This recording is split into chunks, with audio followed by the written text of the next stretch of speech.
आप सुन रहे हैं एजी एंटरटेनमेंट की धमाकेदार प्रस्तुति। डीजे अरमान सिद्दीकी मेहरवा।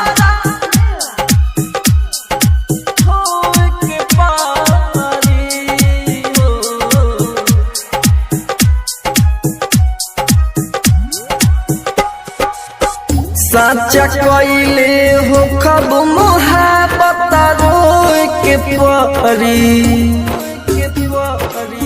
साचा कइले हो खब मोहब्बत रोए के परी।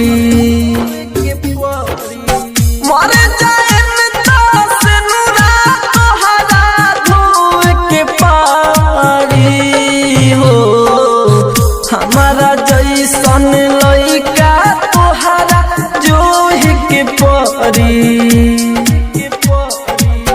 मर जाए से नूरा तोहरा धोए के पारी हो, साचा कइले हो खब मोहब्बत रोए के परी। मर जाए से नूरा तोहरा धोए के पारी हो। मर जाए से नूरा तोहरा mix by AG recording studio. धोए के पारी। डीजे अरमान सिद्दीकी मेहरवा। मर जाए से नूरा तोहरा धोए के पारी हो। शादी भइल त हमारा लगेला पूरा छोड़ पर आइल हो।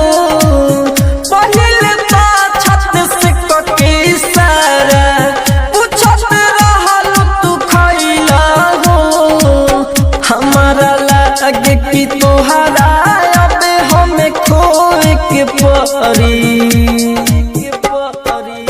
मर जाए से नूरा तोहरा धोए के पारी हो, साचा कइले हो खब मोहब्बत रोए के परी।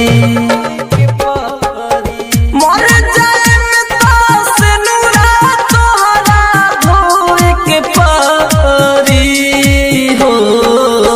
मर जाए से नूरा तोहरा आप सुन रहे हैं एजी एंटरटेनमेंट की धमाकेदार प्रस्तुति।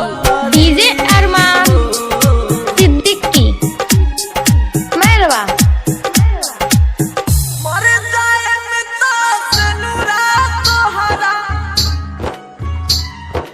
धोए के पारी हो।